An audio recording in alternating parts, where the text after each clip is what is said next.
ونعوذ بالله من شرور أنفسنا من يهدي الله فلا مضل له ومن يضلله فلا هادي له ونشهد أن لا إله إلا الله وحده لا شريك له وأشهد أن سيدنا وسندنا وحبيبنا وطبيبنا ومحبوبنا ومرشدنا ومولانا محمدا عبده ورسوله أرسله إلى الحق خلق بشيرا ونذيرا وداعيا إلى الله بإذنه وسراجا وقمرا منيرا أما بعد فأعوذ بالله من الشيطان الرجيم بسم الله الرحمن الرحيم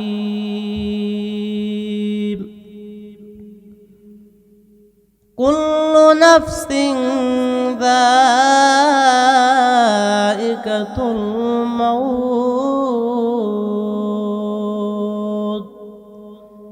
وقال النبي صلى الله عليه وسلم أخلص دينك يكفيك العمل القليل أو كما قال عليه الصلوات والسلام إن الله وملائكته يصلون على النبي يا أيها الذين آمنوا صلوا عليه وسلموا تسليما درود إبراهيم بريم اللهم صل على محمد وعلى آل محمد كما صليت على إبراهيم وعلى آل إبراهيم إنك حميد مجيد اللهم بارك على محمد وعلى آل محمد كما باركت على إبراهيم وعلى آل إبراهيم إنك حميد مجيد दरफशानी में तेरे कद रुक दरिया कर दिया दरफशानी में तेरे कद रुक दरिया कर दिया दिल के रोशन कर दिया है आँखों के बीना कर दिया मोहम्मद हरगिज़ न गुफ्ता ताना गुफ्ता जिब्राइल मोहम्मद हरगिज़ न गुफ्ता ताना गुफ्ता जिब्राइल जिब्राइल हरगिज़ न गुफ्ता ताना गुफ्ता रब्ब खलील मोहम्मद हरगिज़ न गुफ्ता ताना गुफ्ता रब्ब खलील बेपे दर पर जिंदा पैदा उकुनाद बेपे दर पर जिंदा पैदा उकुनाद तफलरा दर में दिगुया दुकुनाद या हम सब मुसाफिर हाय वही आखिर ठिकानाय या हम सब मुसाफिर हाय वही आखिर ठिकानाय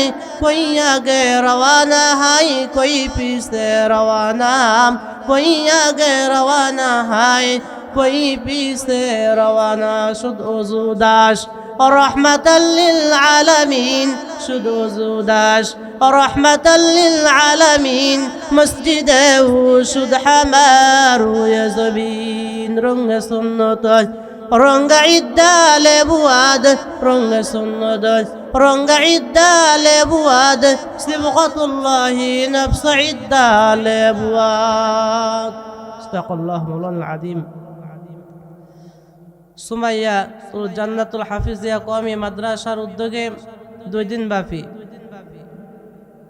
আজকের জলসার প্রধান বক্তা এবং আমার আরো হাফেজ কারি রহিসউদ্দিন হাফেজ মাওলানা আরমান হুসাইন, আরো অন্যান্য ওলামা একরামগণ আজকের দিনের আলোচক ছিলেন। আগামীকালও আপনারা সকলেই ভালো ভালো আকর্ষণীয় বক্তা আছে। আজকে প্রথম দিন, আজকের মাহফিলের লোক খুবই অল্প হয়েছে। আগামীকাল এলাকার বাসীকে আমি এলান করতেছি, আগামীকে আপনি বাড়িতে বসে না থেকে আগামীকাল আপনারা আসবেন। এই জলসার সম্মানিত সভাপতি, আমার সামনে মাতার তাজ হযরতে বুজুর্গ ওলামা একরাম, আমার সামনে ক্ষুদ্রত মুরব্বী বাবারা, যুবক ভাইয়েরা, পর্দার আড়ালে অরলা সরলা মা ও বোনেরা, আবার আসসালামু আলাইকুম ওয়া রাহমাতুল্লাহি ওয়া বারাকাতুহু।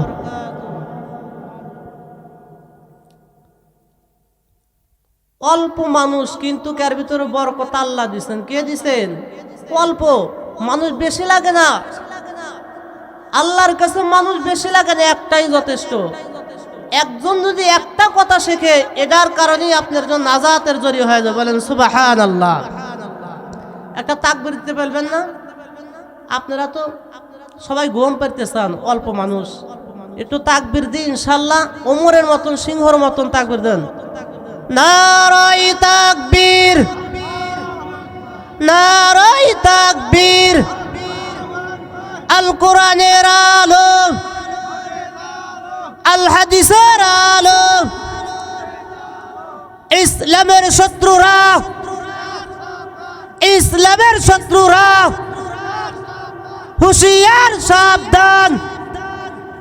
নারায়ে তাকবীর। মাশাআল্লাহ। অল্প মানুষই হুঙ্কারে শয়তান বাতিল গোষ্ঠী পলায়ন করবে। এই মাইকের আওয়াজ যে পর্যন্ত যাইতেছে ও পর্যন্ত শয়তান কাছে আসতে পারবে না।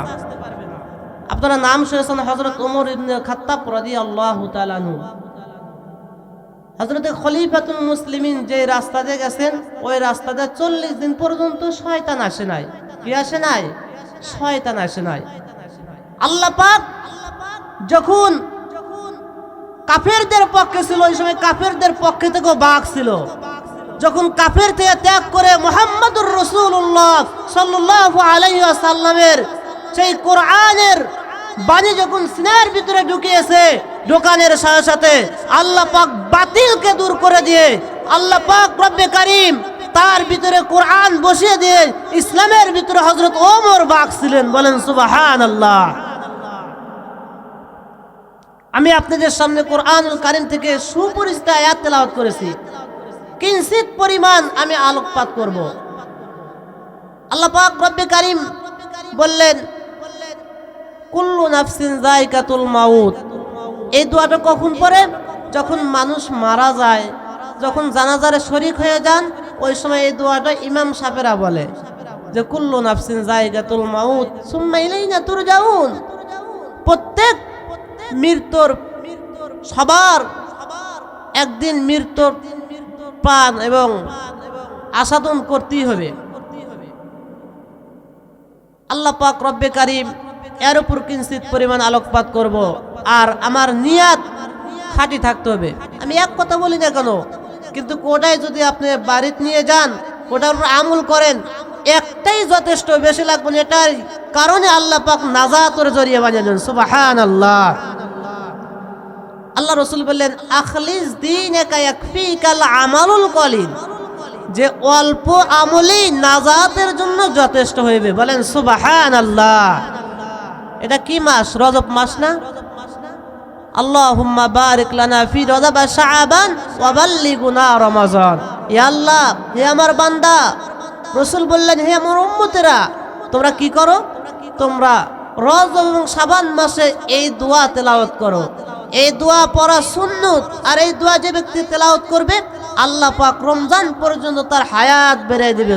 সুবহানাল্লাহ। আল্লাহ পাক কত সুন্দর করে বলতেছেন। এই জন্য ভাই, কবরের আযাব এত ভয়াবহ, কবরের আযাবের চাইতেও মৃত্যুর যন্ত্রণা বেদনা আরো কঠিন ভয়াবহ। মৃত্যু এত কঠিন জিনিস যে মৃত্যুটা মানুষের জন্য এত ভয়াবহ হয়ে দাঁড়াইবে যে মানুষ কল্পনাও করতে পারে না। আর কোনো মানুষের কাছে যদি আসে, ও মানুষ কল্পনাও করতে পারে না আমার কাছে মৃত্যু আসবে। এই জন্য রাসূল আকরাম সাল্লাল্লাহু আলাইহি ওয়াসাল্লাম বলছেন, মৃত্যুর প্রস্তুতি নাও। এই দুনিয়াতেই তুমি আমল এবং ঈমান এবং আমল তৈরি করে যাও। এই যে কবি বলেন যে মৃত্যু কখন আসবে তোমার জানা নাই। মৌত কাসিম কুল্লু নাফসিন শারিবু, মৌত কাসিম কুল্লু নাফসিন শারিবু, কবর বাইতুল কুল্লু নাফসিন দাখিলু, কবর বাইতুল কুল্লু নাফসিন দাখিলু। সুবহানাল্লাহ বলেন। কখন কোন সময় আপনার কাছে এই মৃত্যুর ফেরেশতা এসে আপনি বুঝতে পারবেন না। কবর বাইতুল কুল্লু নাফসিন দাখিলু, আপনাকে কবরের ভিতরে প্রবেশ করাইবে। ওই সময় যে আপনি কি উত্তর দিবেন? আর মৃত্যুটা এত যন্ত্রণাময়। হযরত আদম আলাইহিস সালাতু ওয়াস সালাম থেকে শুরু করে নিয়ে ঈসা পর্যন্ত, মুহাম্মদুর রাসূলুল্লাহ পর্যন্ত আল্লাহ পাক নবী প্রেরণ করেছেন। তার ভিতরে হযরত আদম আলাইহিস সালাতু ওয়াস সালাম পরে আল্লাহর এক পেয়ারা নবী ছিলেন ইদ্রিস আলাইহিস সালাতু ওয়াস সালাম। কি নবী বলেন? ইদ্রিস আলাইহিস সালাম। আমাদের কথা বলতে হবে। ইদ্রিস আলাইহিস সালাতু ওয়াস সালাম আল্লাহর পয়গম্বর হযরত ইদ্রিস আলাইহিস সালাতু ওয়াস সালাম জলিলুল কদর নবী ছিলেন, রিসালাতের পাবন্দি করেছেন। পয়গম্বর ইদ্রিস আলাইহিস সালাতু ওয়াস সালাম আল্লাহ পাক নবী এত পরিমাণ ইবাদত করেছে, আল্লাহও ভালোবাসছে। ইবাদত যে যত করবে, সে নবী হোক আর বান্দা হোক, আল্লাহ তাকে এই দুনিয়ার চাইতে সবচাইতে বেশি ভালো আল্লাহর বান্দাকে আল্লাহ বাসবেন। সুবহানাল্লাহ। যার যত গোলামি তার তত আল্লাহর কাছে দামি। সে যত গোলামি করবে আল্লাহকে তত কাছে পাবে। পয়গম্বর ইদ্রিস আলাইহিস সালাতু ওয়াস সালাম তিনি করে আল্লাহর গোলামি করতেছে, আর তার কর্মজীবন ছিল খেত খামারে আবাদ করা, কৃষকগিরি। আল্লাহর পয়গম্বর ইদ্রিস আলাইহিস সালাতু ওয়াস সালামের কাছে হযরত আজরাইল আলাইহিস সালাতু ওয়াস সালাম ফেরেশতা রূপে আসলেন। তিনি মানুষের সুরত ধরে যুবক বয়সে এসে বলতেছেন, পয়গম্বর ইদ্রিস, আমি আপনার কাছে আপনার সাথে দোস্ত পাততে চাই। পয়গম্বর ইদ্রিস আলাইহিস সালাতু ওয়াস সালাম বললেন, ও আল্লাহর বান্দা, তুমি কে আর আমার কি গুণ দেখে তুমি দোস্ত বানাইতে চাও? আল্লাহর পয়গম্বর ইদ্রিস আলাইহিস সালাতু ওয়াস সালাম যখন আল্লাহর বান্দাকে জিজ্ঞাসা করার পরে আল্লাহর বান্দা বলল, আমি আনা জিবরাইল, আমি আনা আজরাইল, আমি মালিকুল মউত। কিন্তু আপনাকে আমি জান কবজ করার জন্য আসি নাই।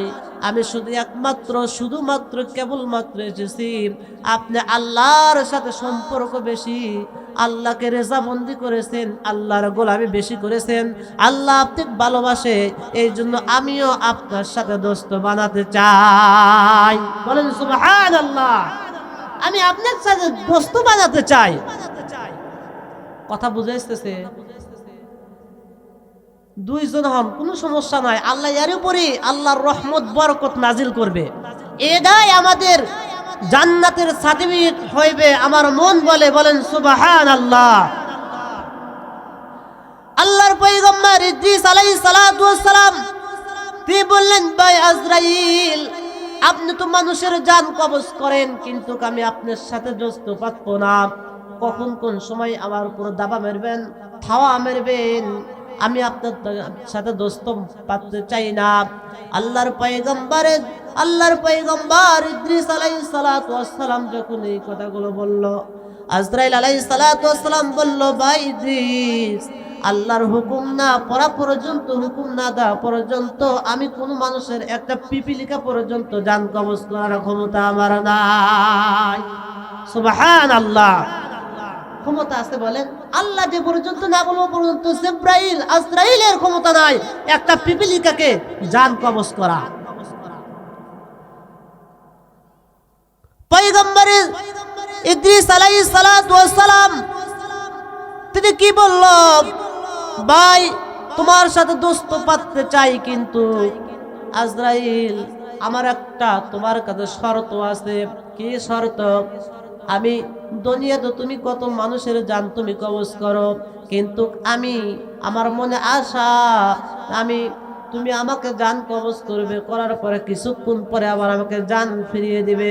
আমি মৃত্যুর স্বাদ আর মৃত্যুর যন্ত্রণা, মৃত্যু সহজতাই কঠিন এটা অনুভব করতে চায়।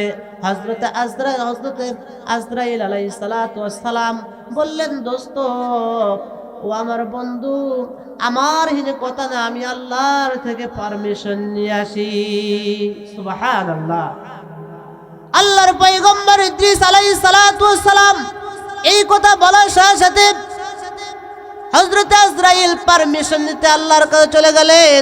যাওয়ার পরে আল্লাহ পাক বললেন, আমার হাবিব ইদ্রিস আলাইহিস সালাতু ওয়াস সালাম, আমার দোস্ত ইদ্রিস আলাইহিস সালাতু ওয়াস সালাম, তিনি যদি এই কথা বলতে চাই, যাও যাও তুমি তাকে জান কবজ করে কিছুক্ষণ পরে আবার জান দিয়ে দাও। হযরত আজরাইল আলাইহিস সালাতু ওয়াস সালাম জমিনে আসলেন। আসার পরে ভাই ইদ্রিসকে বললেন, ভাই ইদ্রিস রে তুমি শুয়ে পড়ো। আল্লাহর পয়গম্বর শুয়ে পড়লেন। ইদ্রিস আলাইহিস সালাতু ওয়াস সালামের ভিতরে থেকে জানটা বাহির করলেন। বাহির করার পরে কিছুক্ষণ পরে আবার পয়গম্বর ইদ্রিসের ভিতরে জান আবার ঢুকা দিলেন। মুসলমান ভাইরা আমার, যখন হযরত আজরাইল আলাইহিস সালাতু ওয়াস সালাম জান যখন দেওয়ার পরে পয়গম্বর ইদ্রিস সুস্থ হয়ে আবার দাঁড়াইলেন। দাঁড়ানোর পরে হযরত ইদ্রিস পয়গম্বর বললেন, ভাই আজরাইল তুমি আমাকে কিভাবে জান কবজ করেছো? হযরত আজরাইল বললেন যে আমি তোমাকে জান কবজ করেছি এমন ভঙ্গিমায়, কিরকম সহজ করে, যে মা সন্তানকে যেরকম দুধ পান করায় আর মা সন্তানের ভিতরে কোনো কষ্ট থাকে না, মা হালকা হালকা ভাবে সন্তানকে দুধ পান করে আর সন্তান ধীরে ধীরে চুষে খায়, তার চাইতে 1000 গুণ সহজ করে আমি আজরাইল তোমার জান কবজ করেছি। সুবহানাল্লাহ বলেন। বুঝেছিস? হযরত আজরাইল যখন এই কথা বললেন, বলার পরে হযরত ইদ্রিস বললেন যে ভাই আজরাইল, আমার মনে হলো যে তুমি যেইভাবে জানটা কবজ করলে আমার মনে হয় দুনিয়ার উপর তাজা বরকি আছে, ছাগল আছে, ছাগলের শরীরে থেকে তাজা চামড়া যখন টেনে ছেলার পরে যখন ওই বরকির পিঠের উপর যখন লবণ ছিটিয়ে দেয়, ওই বরকির যেরকম কষ্ট হয় তার চাইতে 1000 গুণ কষ্ট আমি পয়গম্বর ইদ্রিস আলাইহিস সালাতু ওয়াস সালামের হয়েছে। ওগো ভাই আজরাইল, এত কষ্ট আমি নবী হয়ে যদি এরকম পাই, তাহলে আমার উম্মতের কি অবস্থা হইবে? এই জন্য আজরাইল বললেন যে ভাই ইদ্রিস, আমি তো তোমাকে এমন কুমলা, এমন নরম ভাবে, এমন সহজ ভাবে জান কবজ করেছি, ওইরকম সহজ ভাবে আর জান আমি কারো কবজ করি না। সুবহানাল্লাহ। দেখছেন যে কিভাবে জান কবজ করবো আমার আপনার? নবীকে ছাড় দেয়, নবী ভঙ্গিমাই দেয় যে আরে আমার কি অবস্থা হইবে, আমাকে যদি এরকম ভাবে কষ্ট দিয়ে জান কবজ করে, তার মুখ থেকে এরকম সহজ পদ্ধতি শুনলাম, কিন্তু তাদের অবস্থা কি হবে? যারা উম্মতে মুহাম্মাদি হয়ে যারা গুনাহ করে, তারা নামাজে আসে না, দোকান চাষটালের ভিতরে সর্বক্ষণ সময়গুলো ব্যয় করতেছে। বলেন ঠিক কিনা?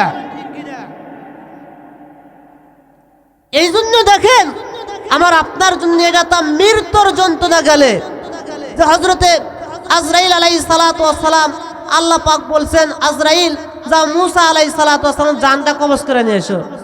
মুসা আলাইহিস সালাতু ওয়াস সালাম কাছে আসে, সালাম দেয় না, সরাসরি এসে বলতেছে তোমার জান আমি কবজ করব। মুসা আলাইহিস সালাতু ওয়াস সালাম বলতেছে, আরে তুই আমার জান কবজ করবি, তুই মনে কর ফেরাউনের লোক, তুই কার লোক? ফেরাউনের লোক। কারণ ফেরাউন তো আমার সাথে দুশ্মনী, একটা ঘুষি মারছে, এক ঘুষিতে। কারণ আজরাইল ওই সময় মানুষের সুরত দূরে তার কাছে এসেছিল। তে মুসা আলাইহিস সালাত এক ঘুষি দিয়ে দুই চোখ উপরা দিছে, দুই চোখ কি করেছে? তুলে দিছে। দুই চোখ নিয়ে তাফসীর কিতাবের ভিতরে এসেছে, দুই চোখ নিয়ে আল্লাহর কাছে চলে গেছে। আল্লাহ তুমি কার কাছে পাঠিয়ে দিয়েছাও? সে আমার কোনো কথা না মেনে একটা ঘুষি মারছে, এক ঘুষে দুইটা চোখ তুলেছে। বলে তুমি কি সালাম দিছাও? কয় না। এই জন্যই তো তোমাকে ঘুষি মারছে, যে দুইটা চোখ উপরা দিছে। যাও তুমি মুসার কাছে চলে যাও, যা বলো যে আমি আনা আজরাইল, আল্লাহ আমাকে হুকুম দিয়েছে আপনি যদি বাঁচতে চান তাহলে আপনার হাতটা বরকির পিঠের উপর রাখেন, আর আপনার হাতের নিচে যতগুলো পশম আছে কত বছর পর্যন্ত আপনাকে হায়াত দান করবে। বলেন সুবহানাল্লাহ, হায়াত দান করবে। তে বলতেছে হায়াত দান করার পরে কি আবার আমাকে জান কবজ করবে?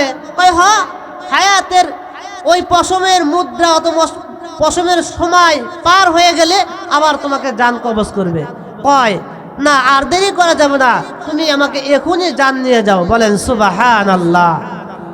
এ তো আপনার আল্লাহ পাক ফেরেশতা আজরাইল মানুষের জান কিভাবে কবজ করে, নবীকে এরকম অবস্থায় করে, তাহলে উম্মতের বেলায় কি অবস্থা?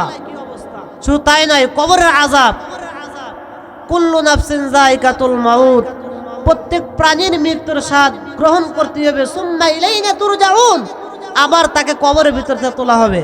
কিন্তু কবরে যাওয়ার পরে তার কি অবস্থা হবে? কবরের ভিতরে কিরকম আযাব আছে বলবো, ঘটনা বলবো, সময় আছে আপনাদের?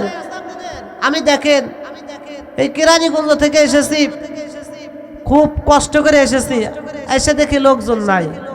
কিন্তু আমি নিয়ত করছি যদি মাইক আলো বসে থাকে তারপর আলহামদুলিল্লাহ, আল্লাহর জন্য রাজি খুশি, আল্লাহর উপর রাজি খুশি রেখে আল্লাহকে খুশি করার জন্য কোরআন হাদিসের কথা বলবো।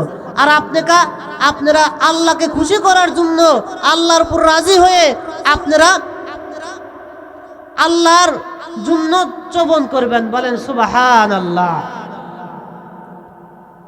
যে পয়গম্বর মুহাম্মদুর রাসূলুল্লাহ সাল্লাল্লাহু আলাইহি ওয়াসাল্লাম তিনি বললেন যে কবরের ব্যক্তি করে এমন ভয়াবহ হবে যে যদি কবরের কোন আল্লাহর বান্দা যদি গুনাহ নিয়ে যায়, হাদিস পাকের ভিতরে এসেছে এক পাশে থেকে অপর পাশ পর্যন্ত মাটি চাপ দিয়ে তাকে আলু ভর্তা বানাইবে। কি ভর্তা বানাইবে? আলু ভর্তা বানাইবে। কবরে আযাব কত কঠিন তাহলে শোনেন। আল্লাহর পয়গম্বর মুহাম্মদুর রাসূলুল্লাহ সাল্লাল্লাহু আলাইহি ওয়াসাল্লাম, আজ আমাদের ছেলে সন্তানরা আমাদের কথা মানে না। হাদিসে পাকের ভিতরে এসেছে পয়গম্বর বললেন যে ব্যক্তিকে নরম কেদো যখন শুকাতে হয়, শুকানোর আগে ওই নরম কদে যে মিক রাখা হয় ওই দিকে চলে যায়, যখন শুকানো হয় ওই জবাই করলে ওই কাদাগুলো কোনো মিক যায় না। আল্লাহর পয়গম্বর বললে তোমার সন্তানকে যখন তুমি প্রথম সবক দিবা ওই সময় তুমি বিসমিল্লাহির রহমানির রহিম আলহামদুলিল্লাহি রাব্বিল আলামিন আর রহমানির রহিম মালিক ইয়াউমিদ্দিন ইয়াকা না'বুদু ওয়া ইয়াকা নাস্তাঈন ইহদিনাস সিরাতাল মুস্তাকিম সিরাতাল লাযীনা আন'আমতা আলাইহিম غير المغضوب عليهم ولا الضالين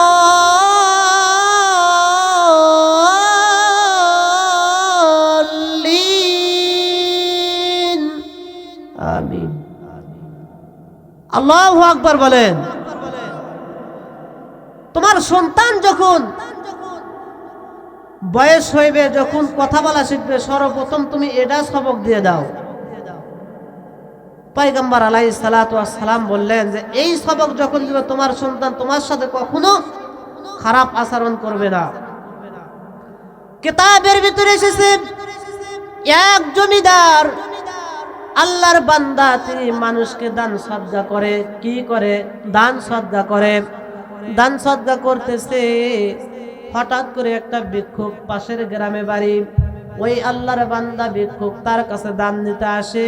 আসলি পারি তার দানগুলো বুঝিয়ে দিয়ে দেয়। আল্লাহর বান্দা একদিন দুই দিন ভিক্ষুক আর তার কাছে আসে না। না আসার কারণে আল্লাহর বান্দা ওই ভিক্ষুকের দানটা প্রতিদিন জমা করে রেখে দেয়। ও মুসলমান ভাই আমার, এই কথাগুলো শুনবেন। ওই ভিক্ষুক তাকে ওসিয়ত করছে, ভাই আমার কাছে তো আমার কোনো ছেলে সন্তান নাই, আমি যখন মারা যাব, মারা যাওয়ার পরে আমাকে সুন্দর করে গোসল দিয়ে দিবে, সুন্দর করে কাফন পরায়া তুমি নিজে কবরের ভিতরে দাফন করবে। আল্লাহর বান্দা তিনি জমিদার একদিন দুই দিন তিন দিন পর্যন্ত যায়, তারপরে ভিক্ষুক তার কাছে আসে না। ভিক্ষুক কি বলল? তার কাছে আসতে চাই না।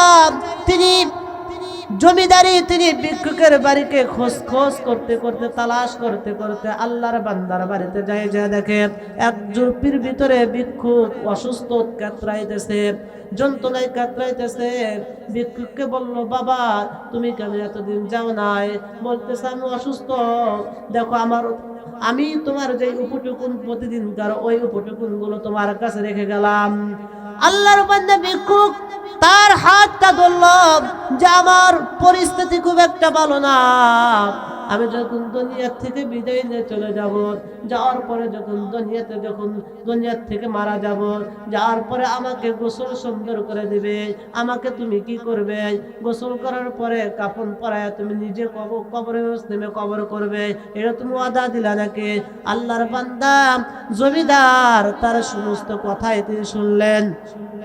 কিতাবের ভিতরে এসেছে আল্লাহর বান্দার কাছে যখন সে চলে আসলো, আসার পরে আল্লাহর বান্দা তিনি দুনিয়া থেকে বিদায় নিয়ে চলে গেল। তার কানের ভিতরে খোঁজ এসে গেল যে আল্লাহর বান্দা ভিক্ষুক দুনিয়া থেকে বিদায় নিয়ে চলে গেছে। কিতাবের ভিতরে এসেছে, আমি কবরের আযাব বোঝানোর জন্য আপনাদের এই কথাটা ইতি টেনেছি। কবরের যে আযাব যদি কোনো মানুষ দেখতে পারতো, হাদিসে পাকের ভিতরে এসেছে ওই আল্লাহর বান্দা 3 থেকে 4 মাইল পর্যন্ত কবরের আশেপাশে কখনো ঘরবাড়ি করতো না। কারণ আল্লাহ পাক রব্বে কারীম ইনসান এবং জিন, ওয়ামা খালাকাতুল জিন্না ওয়াল ইনসা ইল্লা লিয়াবুদুন, যে কোন ব্যক্তি যদি কবরের আযাব জানতো, সে 3 মাইল 4 মাইলের এরিয়ার ভিতরে বাড়িঘর করতো না। আল্লাহ পাক জিন এবং ইনসানকে এদের কানকে বলক মেরে দিয়েছে, আর সকল প্রাণীর কানকে খুলে দিয়েছে। তারা সকলেই কি করে? কবরের আযাব শুনতে পায়, বুঝতে পায়, কিন্তু মানুষ এবং জিন তারা বুঝতে পারে না। আল্লাহর বান্দা ভিক্ষুককে সংবাদ পেয়ে তাকে সুন্দর করে গোসল করলো জমিদার। গোসল করার পরে তাকে কাফন পরাইলো, তাকে জানাজার করলো, করার পরে কবরের ভিতরে রাখলো। রাখার পরে আল্লাহর বান্দাকে রাখলো। রাখার পরে আল্লাহর বান্দা জমিদার যখন মাটি সম্পূর্ণ দাফন করার পরে চলে আসলো, তার পকেটের ভিতরে দামি একটা পেপার, তিনি ওটা খুবই মূল্যবান, ওই জিনিসটা পায় না। বাড়ি থেকে নিয়ে কবর পর্যন্ত গেল, কিন্তু তারপরও পায় না। আল্লাহর বান্দা জমিদার এলাকার লোকদেরকে বলল, ভাই আমার এই কার্ডটা, এই পেপারটা তুলতে হবে, যদি না তুলি তাহলে আমার বড় মুসিবত হইবে। এই লাশ তো 30 থেকে 40 মিনিট পূর্বে এই কবরস্থ করা হয়েছে। এই জন্য সকল হুজুরের কাছে গেলেন। হুজুররা বলল, ঠিক আছে, লাশ তো এখনো ফাটে নাই, ফলে নাই, এখন তার লাশকে তো তার কবর খনন করে তোমার পেপাস তুমি বের করতে পারবে। ও মুসলমান ভাই আমার, হুজুরের তখন এই মাসালা নিয়ে আসলো। হুজুর অনুমতি দিলেন যে 30 থেকে 35-40 মিনিট পূর্বে যে লাশটাকে যখন দাফন করা হয়েছে ওই লাশটা এখনো ফলে নাই, ফাটে নাই, তাহলে এই কবর খনন করা যাবে। জমিদার পাশে খাড়া আছে। জমিদার যখন তার মাটিগুলো তুলে 2টা দাউর তুলতে লেগেছে, 2টা দাউর তুলতে দেখে কবরের ভিতরে জাহান্নামের আগুনগুলো ধোঁয়াতে পরিণত হয়ে গেছে। ও মুসলমান ভাই আমার, আল্লাহর বান্দা যখন ধোঁয়া দেখছে ওই সময় আর লাশের আর ওই দিকে আর যায় নাই। না যাওয়ার কারণে যখন নিচ থেকে হাতটা তুলছে, তোলার সাথে সাথে তার হাত কোন একটা বাঁশের সাথে হাতটা ছিলে গেছে। কেতাবের ভিতরে এসেছে ছিলে গেছে, নাই কেটে গেছে। আল্লাহর বান্দা ওই দুয়ার কারণে আর ওই কবরের ভিতরে তাকায় না। তিনি হাত দিয়েছিলেন কিন্তু কাগজ খুঁজে পায় নাই। আল্লাহর বান্দা ওই অবস্থায় ওই আল্লাহর বান্দাকে ওই ভিক্ষুককে ওই মাটি দিয়েছে।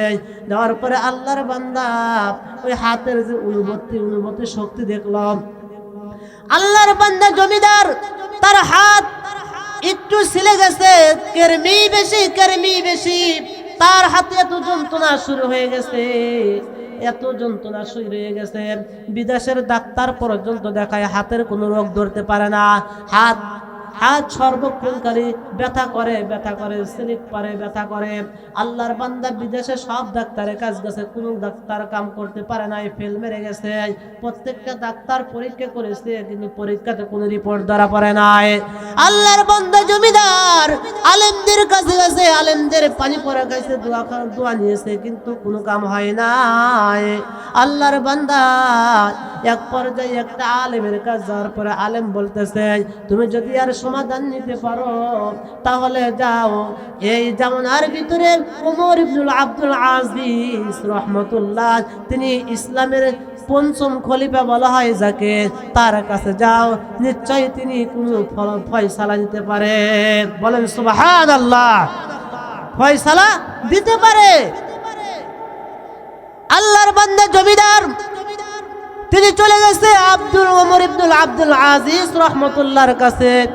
যাওয়ার পরে হুজুরকে বলল, হুজুর এই হাত এই অবস্থা, যখন কবরের ভিতরে থেকে যখন হাতটা তুলে আর ওই বাঁশের সাথে দাউটের সাথে হাতটা একটু ছিলে গেছে, তার থেকে এত যন্ত্রণা হইতেছে, ও হুজুর আমি আর কুলাতে পারি না। পৃথিবীর এমন কোনো ডাক্তার নাই, প্রত্যেকটা ডাক্তার করে ব্যাস এবং রিপোর্ট করেছে, কোনোদিন কাজ হয় নাই, আমার রোগ ধরা পড়ে নাই। আমার এই নখের ভিতরে এমন জিলিক পারে আর এমন ব্যথা, আমার সম্পূর্ণ শরীর জ্বলে পুরে খারখার হয়ে যায়।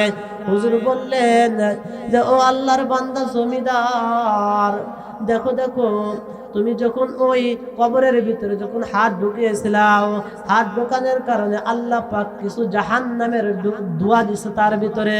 আল্লাহর বান্দা ফকিরের কোনো বদ আমলের কারণে জাহান্নামের ধোঁয়া দিয়েছে। ও মুসলমান ভাইরা আমার, 30 থেকে 35 মিনিট পূর্বে যে লোকটাকে রেখে দেওয়া হইল, তার কবরের ভিতরে যদি ধোঁয়া দেওয়ার কারণে আল্লাহর বান্দার কি অবস্থা হইবে।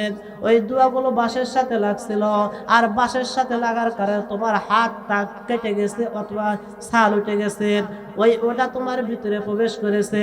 প্রবেশের কারণে এই ছাল ওটার প্রবেশের কারণে যে ব্যথা তোমার অনুভব করতেছে, ব্যথা করতেছে, এই ব্যথা কিয়ামত পর্যন্ত তোমাকে হায়াত দিলে এই ব্যথা কমার সম্ভাবনা নাই। এই ব্যথা কমার সম্ভাবনা নাই। আল্লাহর বান্দা জমিদার হযরত ওমর ইবনে আব্দুল আজিজ রাহমাতুল্লাহ, তিনি হাজার হাজার ছাত্রদেরকে বুখারী শরীফ পড়াইতেছে আর এই কথা বলতেছে। হযরত ওমর ইবনে আব্দুল আজিজ রাহমাতুল্লাহ আলাইহি তিনি এই কথা বললেন, এই অসুস্থ কিয়ামত পর্যন্ত হায়াত পালে তোমার হায়াত, তোমার এই অসুস্থ সুস্থ হবে না। আল্লাহর বান্দা চোখের পানিগুলো ছেড়ে দিয়েছে, জমিদার চোখের পানিগুলো ছেড়ে দিয়েছে, গাল পর্যন্ত এসেছে। হযরত ওমর ইবনে আব্দুল আজিজ রাহমাতুল্লাহ আলাইহি তিনি তার চোখের পানিটা নিয়ে আল্লাহর বান্দার হাতে লাগিয়ে দিয়েছে। হাতে লাগার সাথে আল্লাহ পাক রব্বে কারীম এক ফোঁটা চোখের পানির কারণে তার হাতে দেওয়ার সাথে আল্লাহ পাক তার হাতকে সুস্থ সেবায়ে কামেলা দান করেছে। বলেন সুবহানাল্লাহ। তাহলে দেখেন সামান্য দোয়া দাউদের সাথে লাগিয়েছে, তার হাতটা ছিলছে। সে এক বছর নয় কয়েক বছর পর্যন্ত এর আযাবের যন্ত্রণা ভোগ করেছে। কোন ডাক্তার করে ব্যাস তার আযাবটা ধরতে পারে না।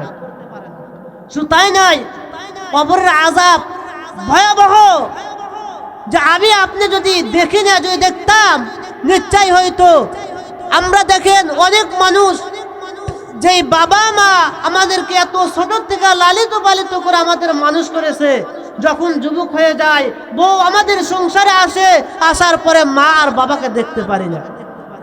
কিতাবের ভিতরে এসেছে যে পয়গম্বর মুহাম্মদুর রাসূলুল্লাহ সাল্লাল্লাহু আলাইহি ওয়াসাল্লাম তিনি কোন এক যুদ্ধ থেকে ফেরার পথে জান্নাতুল বাকি দিয়ে আসতেছে।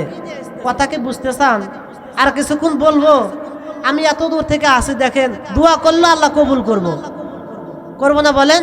মুসাফির মানুষ আমি, এই জন্য আর কিছুক্ষণ বলবো বলে মানুষ যত নেই কে, কিন্তু আল্লাহর কাছে ওয়াদা রাখি যে আল্লাহ পাক রব্বে কারীম একজনের উসুলে হলে আল্লাহ পাক দোয়া কবুল করবে। বলেন আল্লাহুম্মা আমিন। তা আল্লাহর পয়গম্বর মাকে কষ্ট দেওয়ার কারণে আল্লাহ পাক বলছে না কোরআনের বনী ইসরাঈলের ভিতরে, ওয়াকাদা রাব্বুকা আল্লা তা'বুদু ইল্লা ইয়্যাহু ইহসানা। ওয়াকাদা রাব্বুকা আল্লা তা'বুদু ইল্লা ইয়্যাহু ওয়া বিল ওয়ালিদাইনি ইহসানা। যে আল্লাহ পাক বললেন, হে আমার বান্দারা, তোমরা আমার ইবাদত করো, আমার সাথে কাউকে শরীক করিও না, আমার পরে তোমার পিতা মাতার খেদমত করো। সুবহানাল্লাহ বলেন। পিতা মাতার খেদমত করো। খেদমতে মা দর পে দর কোন সুবে শাম, খেদমতে মা দর পে দর কোন সুবে শাম, তাকে বাসি দর্দ আলম নেকে নাম। খেদমতে মা দর পে দর কোন সুবে শাম, তাকে বাসি দর্দ আলম নেকে নাম। সুবহানাল্লাহ বলেন। যে ব্যক্তি ওই বললেন, আল্লামা রুমি রহমতুল্লাহ বললেন তার কিতাবের ভিতরে, যে ব্যক্তি তার পিতা মাতাকে সকাল সন্ধ্যায় খেদমত করবে, আল্লাহ পাক তার পিতা মাতার পায়ে তার বেস্তে নসিব করে দিবেন। সুবহানাল্লাহ, সুবহানাল্লাহ। হাদিস পাকের ভিতরে এসে দেখেন, লক্ষ টাকা দিয়া হজ করতে যায়, আমার হজ হতেও পারে নাও পারে। রাসূল বললেন, তোমার বাড়িতে মা বেঁচে আছে, তোমার বাড়িতে তোমার বাবা বেঁচে আছে, এক নেক নজরে তাকাও, একবার তাকালে কবুল হজের সব। আল্লাহর পয়গম্বরের সাহাবী বললেন, ইয়া রাসূলুল্লাহ, আমি যদি আমার পিতার দিকে মাতার দিকে 100 বার করে তাকাই, তাও কি 100 বার কবুল হজের সব হইবে? আল্লাহর পয়গম্বর বললেন, তুমি যদি 1000 বার ইখলাস নিয়ে তোমার পিতা মাতার দিকে যদি 1000 বারও তাকাও, আল্লাহ পাক রব্বে কারীম তোমার আমল নামায় 1000 বার কবুল হজের সব দান করবেন। সুবহানাল্লাহ। 1000 বার কবুল হজের সব করবে। যাদের মা মারা গেছে, বাবা মারা গেছে, তারা তো সবই হারিয়ে ফেলেছে আমরা। তা আল্লাহর পয়গম্বর তিনি কবরের কাজ দিয়ে আসতেছেন। পিতা মাতাকে কষ্ট দিলি মৃত্যুর সময় কালেমা নসিব হয় না, হয় বলেন? হয় না। আল্লাহর নবীর প্রিয় সাহাবী হযরত আলকামা রাদিয়াল্লাহু তাআলা তিনি মৃত্যুর যন্ত্রণায় ভুগতেছে, কিন্তু কালেমা পড়তে চায়, কালেমা পড়তে পারে না। হযরত আলকামার মা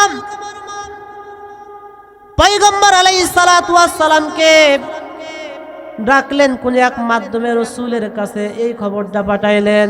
আল্লাহর পয়গম্বর মুহাম্মদুর রাসূলুল্লাহ সাল্লাল্লাহু আলাইহি ওয়াসাল্লাম তিনি গেলেন যে আলকামার কাছে হযরতে বেলাল, হযরতে হাসান বসরি রাহমাতুল্লাহ আলাইহি বড় বড় সাহাবায়ে কেরামদেরকে পাঠাইলেন, যাও তাকে কালেমা বলে দাও। আল্লাহর পয়গম্বর হযরত বেলাল রাদিয়াল্লাহু তাআলা আনহুকে পাঠাইলেন। বেলাল যে আলকামার মুখের কাছে কালেমা শিখায়, কিন্তু কালেমা পড়তে পারে না। আল্লাহর পয়গম্বরের সাহাবী হযরত বেলাল রাদিয়াল্লাহু তাআলা রাসূলের কাছে আসলেন, ইয়া রাসূলুল্লাহ, ইয়া হাবিবাল্লাহ, এই হযরত বেলাল তাকে কালেমা পড়াইতেছে, কিন্তু কালেমা পড়া সক্ষম হয় না। আল্লাহর পয়গম্বর বুঝতে পারলেন নিশ্চয়ই তার মার সাথে বেয়াদবি করেছে।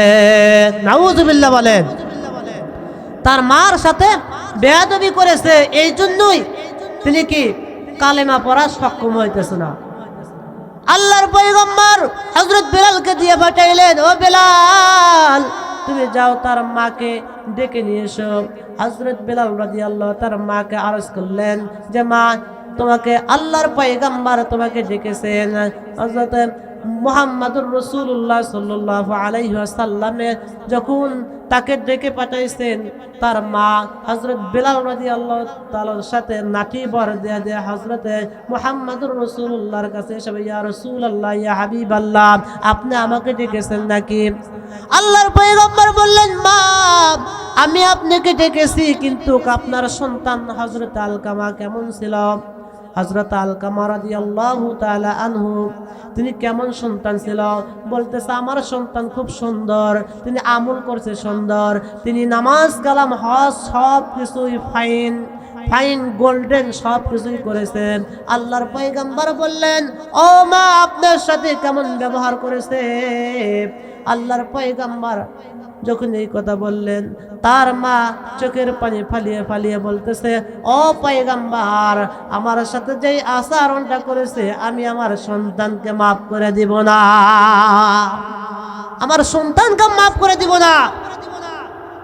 মা যতই কষ্ট দিক, যখন সন্তানের বিপদ হয় তারপরেও কি করে না, তারপরেও সন্তান মাফ করে দেয়। কিন্তু এমন কষ্ট হয়েছে, সন্তানের মৃত্যুর সময় কালেমা নসিব হইতেছে, তারপরে কি তার মা বলতাম মাফ করে দিব না। আল্লাহর পয়গম্বর বললেন, মা, তুমি যদি না মাফ করো, তোমার সন্তানকে এই জায়গায় আগুনের কুণ্ডি জ্বালিয়ে দেওয়া হইবে। ও বেলাল, লাকড়ি জোগাড় করো, আগুনের কুণ্ডি জোগাড় করো। জোগাড় করা হলো। এখন এর ভিতরে পয়গম্বর বললেন যে, মা, ওই আলকামার মা বলতেছেন, ও পয়গম্বর, এই খড়িগুলো লাকড়িগুলো জোগাড় করে আগুন জ্বালিয়ে দিয়ে কি করবেন?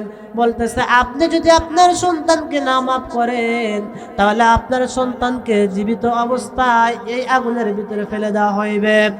আল্লাহর পয়গম্বর যখন এই কথা বললেন, তার মা বললেন, ও পয়গম্বর, আমি আমার সন্তান আমাকে কষ্ট দিয়েছে, কিন্তু আমার সন্তান চোখের সামনে আমি কেমনে আমার সন্তান আগুনের মধ্যে পড়বে আর আমি দেখব?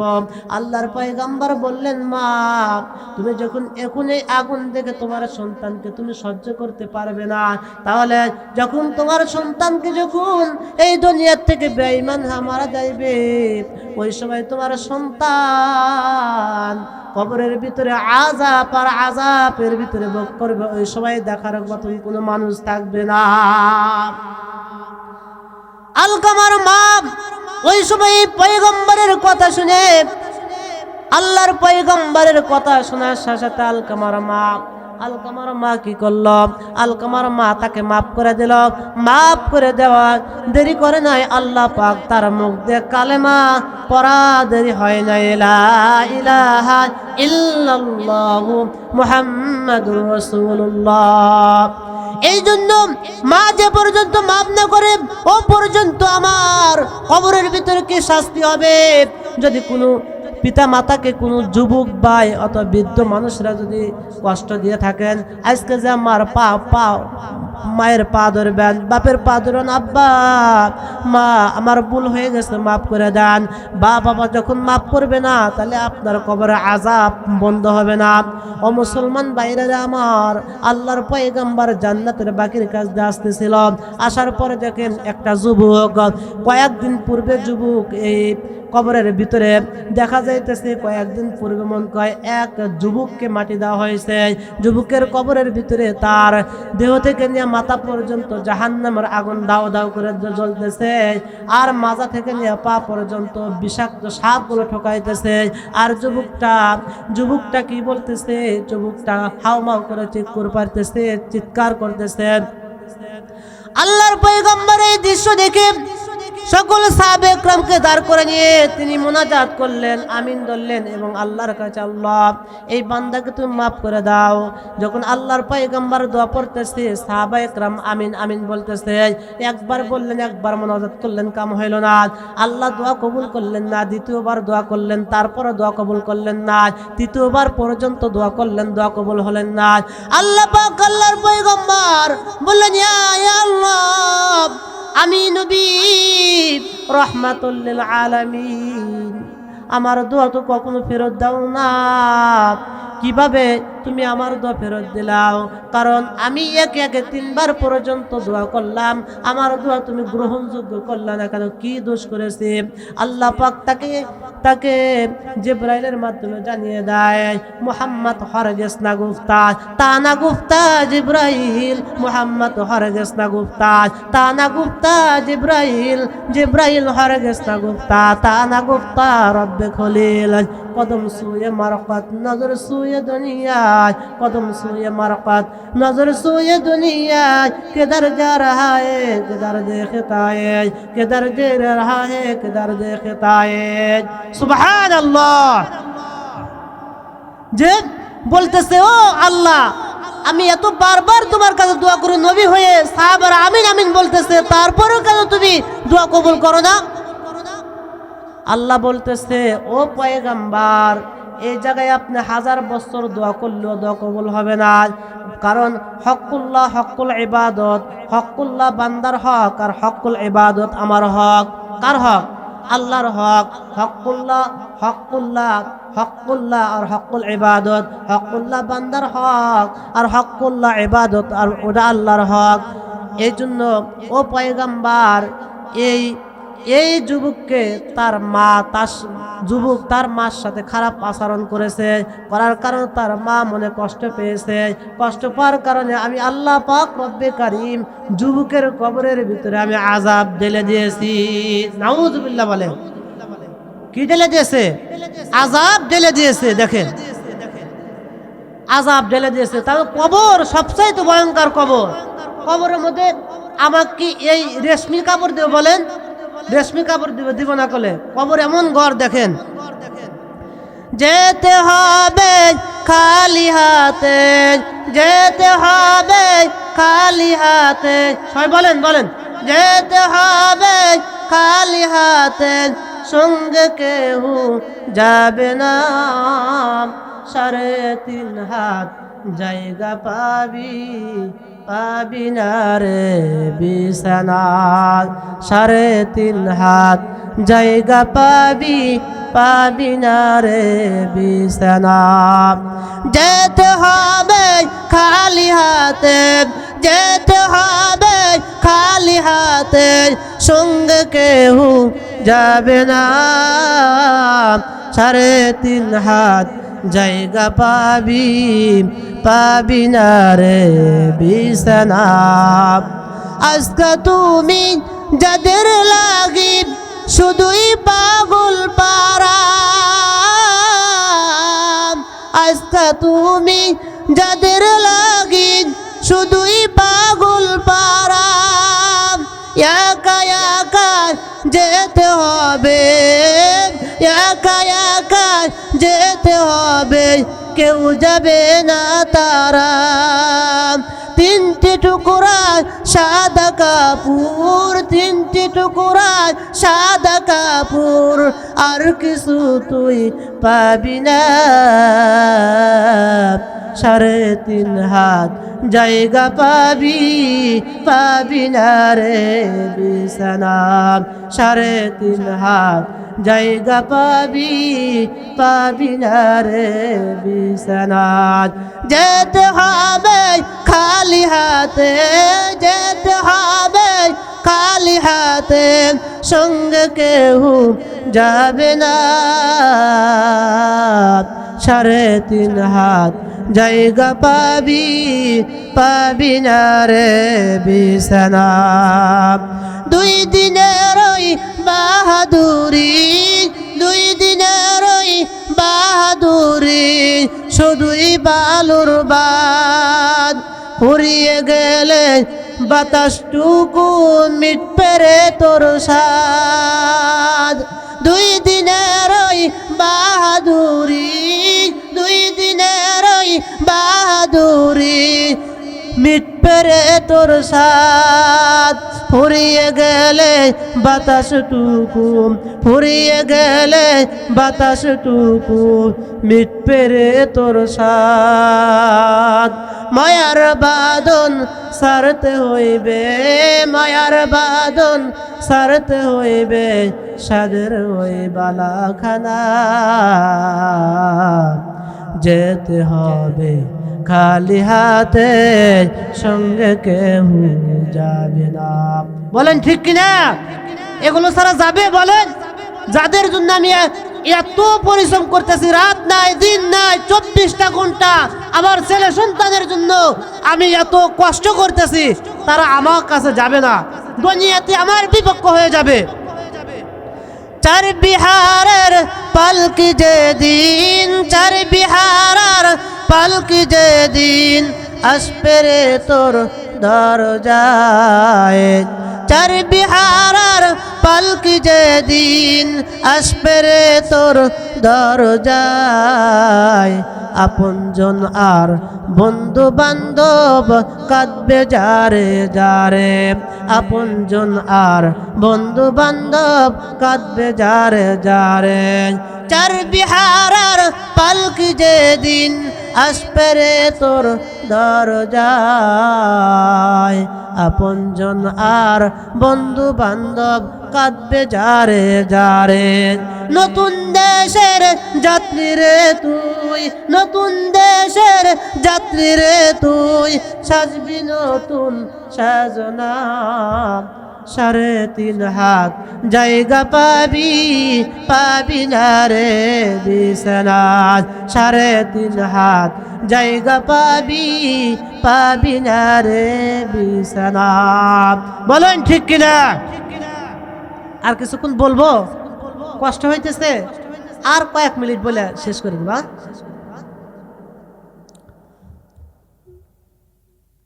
11টা পর্যন্ত বলে আর কয়েক মিনিট আছে। এই ঘটনাটা শেষ করি যে যুবক বায়েক কবরের ভিতরে জাহান্নামের আগুন জ্বালিয়ে দিছে তার কলজার ভিতরে, আর তার পিছন থেকে সাপ খালি দংশন করতেছে, আর যুবক চিৎকার করতেছে। পয়গম্বর আরবি মুহাম্মদুর রাসূলুল্লাহ সাল্লাল্লাহু আলাইহি ওয়াসাল্লাম দোয়া করতে দোয়াও আপার্থক্য হইতেছে। আল্লাহ পাক রব্বে কারীম পয়গম্বরকে বললেন, ও পয়গম্বর, আপনি যদি 1000 দোয়া করেন দোয়া কখনো কবুল হবে না, কারণ এই যুবক তার মার সাথে বেয়াদবি করেছে, তার মাকে কষ্ট দিয়েছে, মাকে কষ্ট দেওয়ার কারণে এই যুবকের দোয়া কবুল হয় নাই, এই যুবকের কবরের ভিতরে জাহান্নামের আযাব দেওয়া হইতেছে। আল্লাহর পয়গম্বর মুহাম্মদুর রাসূলুল্লাহ সাল্লাল্লাহু আলাইহি ওয়াসাল্লাম সাহাবায়ে কেরামদেরকে পাঠাইলেন মহল্লার ভিতরে, যাও যাও মহল্লার ভিতরে দেখে তার মা বেঁচে আছে নাকি না তার বাবা বেঁচে আছে, তাকে ডেকে নিয়ে এসো। আল্লাহর পয়গম্বরের সাহাবী মুহাম্মদুর রাসূলুল্লাহ সাল্লাল্লাহু আলাইহি ওয়াসাল্লামের সাহাবীদেরকে পাঠাইলেন। সাহাবে এবার যে বললেন, ও মহল্লাবাসী, রাস্তার কাছে একটা কবর দেখা যাইতেছে, ওই কবরের ভিতরে একটা যুবক মানুষ মারা গেছে। আল্লাহর পয়গম্বর বলতে কার সন্তান হইবে? এক বৃদ্ধ মানুষ বের হয়ে বলতেছে, আল্লাহর পয়গম্বরের সাহাবী, ওটা আমার সন্তানের কবর কি হইতেছে? আল্লাহর পয়গম্বর সাহাবী, আল্লাহর পয়গম্বরের সাহাবী যখন তার মাকে আল্লাহর পয়গম্বরের কাছে ডেকে নিয়ে আসলেন, ডেকে নেওয়ার পরে পয়গম্বর তার মাকে জিজ্ঞাসা করলেন, মা, আপনার সন্তানের কবরের ভিতরে জাহান্নামের আগুন দাও দাও করে জ্বলতেছে, আপনার সন্তানের কবরের ভিতরে জাহান্নামের আগুন দাও দাও করে জ্বলতেছে এবং তার মাজা থেকে নিয়ে পা পর্যন্ত ছাপ খালি কোপাইতেছে কোপাইতেছে, আর আপনার সন্তান চিৎকার করতেছে, আপনার সন্তানকে আপনি মাফ করে দেন, আপনার সন্তানকে যে পর্যন্ত আপনি মাফ না করেন ও পর্যন্ত আল্লাহ পাক রব্বে কারিম মাফ করবেন না, আল্লাহ মাফ করবেন না। তার জন্য কই বললেন, মৌতু কাসিব কুল্লু নাফসিন শারিবু, মৌতু কাসিম কুল্লু নাফসিন শারিবু, কবরে বাইতুল কুল্লু নাফসিন দাখিলু, কদম সুয়ে মারকাত নজর সুয়ে দুনিয়া, कदम सुए मरक़त नजर सुए दुनिया किधर जा रहा है किधर देखता है। कोई बोलें जे कदम सुए मरक़त नजर सुए दुनिया, आज आमादेर पद जुगलगुलो देखें प्रत्येकटा मानुषेर এই পায়ের কদমগুলো কবরের দিকে অগ্রসর হইতেছে। কার দিকে? কবরের দিকে। আর তার নজরটা বিল্ডিং বিল্ডিং ব্যালেন্সের দিকে, কি তার চক্ষুটা যাইতেছে। বলেন ঠিক কিনা? এটাই তো বলতেছে, তাছাড়া কিছু আছে? কোন মানুষের ধীরে ধীরে হায়াত শেষ হইতেছে, মানুষ এদিকে তাকিদ দেয় না, কিন্তু মানুষ আজ তাকিদ দিতেছে দুনিয়া কত আকরা যাব, দুনিয়া কত ধরা যাব, টাকা যার যত বেশি তার দুনিয়ার ভিতরে তত দাম। আল্লাহ বলতেছে না, যে দুনিয়ার ভিতরে যত ইখলাসওয়ালা বুজুর্গওয়ালা আল্লাহকে ভালোবাসাওয়ালা আল্লাহর গোলামিওয়ালা ওটা আমার কাছে সবচাইতে ধনী। সুবহানাল্লাহ।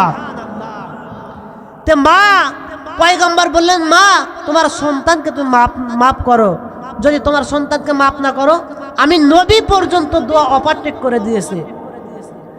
আল্লাহর পয়গম্বর যখন ওই বুড়ি মহিলাকে বলল, মা তুমি মাফ করে দাও, বুড়ি মহিলা চোখের পানি ফালা বলতেছে, ও পয়গম্বর আমি মাফ করতে পারবো না, আমার সন্তান দেখেন আমার পিঠের উপরে কোনো ব্যথার আঘাত আছে, আমার সন্তানকে আমি মাফ করতে পারবো না। ও মুসলমান, সন্তানের করুন ডায়লগ এবং করুন কাহিনী শুনে মার মনে দয়া হলো না। এবার আল্লাহর পয়গম্বর তো উম্মতে মুহাম্মাদি উম্মতকে বাঁচানোর জন্য সব ফিকির চালাতে পারে। আল্লাহ পাক রব্বে কারীমের কাছে দোয়া করলেন, ও মালিক তোমার কাছে দোয়া করেছি এই যুবকের জন্য, তুমি দোয়া কবুল করলে না। ও আল্লাহ এখন তোমার কাছে একটাই চাওয়া, আমি নবী যা দেখি ওই কবরের ভিতরে তুমি ওই বুড়ি মাকে ওই চক্ষু দান করে দাও। সুবহানাল্লাহ বলেন, ওই চক্ষু দান করে দাও। আল্লাহর পয়গম্বর যখন এই কথা বললেন, আল্লাহর পয়গম্বরকে বললেন, আল্লাহর পয়গম্বর যখন এই কথা আল্লাহকে বললেন, আল্লাহ পাক রব্বে কারীম বললেন, তোমার এই দোয়া কবুল হয়ে গেল। বুড়ির চক্ষু নবীর চক্ষুর মতন বানিয়ে দিলেন। নবী যা কবরের ভিতরে দেখেন, নবী যা কবরের ভিতরে দেখেন বুড়িও তাই দেখতেছেন। বুড়ি যখন তার সন্তানকে জাহান্নামের আগুন তার ভিতরে ধরে দেওয়া হয়েছে, তার কলজার ভিতরে ধরে দেওয়া হয়েছে, দেওয়ার পরে আল্লাহর পয়গম্বর যখন তিনিও দেখলেন, কিন্তু তিনি দেখে সহ্য করতে পারতেছেন না। আল্লাহর পয়গম্বর দেখার পরেও ওই বুড়িমা তিনিও দেখলেন তার সন্তানকে দেহের ভিতরে জাহান্নামের আগুন দাও দাও করে দেওয়া হইতেছে, জ্বলতেছে আর চিৎকার করতেছে, আর বিষাক্ত সাপ তাকে ঠকন করতেছে। আর ওই সন্তান যুবক মানুষ বলতেছে, মা ও মা তুমি আমাকে বাঁচাও, ও মা দুনিয়ার বুকে ছিলাম, তুমি কোলে আমাকে রেখেছো গো মা। ও মা, দুনিয়াতে কোনো সাপ বিষ আক্রমণ করলে তুমি চিকিৎসা করে যাও, আমাকে অসুস্থ হলে তুমি হসপিটাল পর্যন্ত নিয়ে গেছো গো মা। ও মা, কেউ যদি আমাকে গালি দিত, গালির জবাবটা তুমি দিয়ে দিত গো মা। ও মা, আজ তোমার সন্তান জাহান্নামের কবরের ভিতরে জাহান্নামের আগুন ধরে দেওয়া হয়েছে গো মা। ও মা, আজ 15 থেকে 20 দিন পর্যন্ত আমার শরীরের ভিতরে জ্বলতেছে গো মা। ও মা, আমি চিৎকার করতেছি গো মা। মা গো, তুমি আমাকে কবরের আজ জাহান্নামের আগুন থেকে আমাকে বাঁচাও। আল্লাহর পয়গম্বর এই দৃশ্য দেখলেন।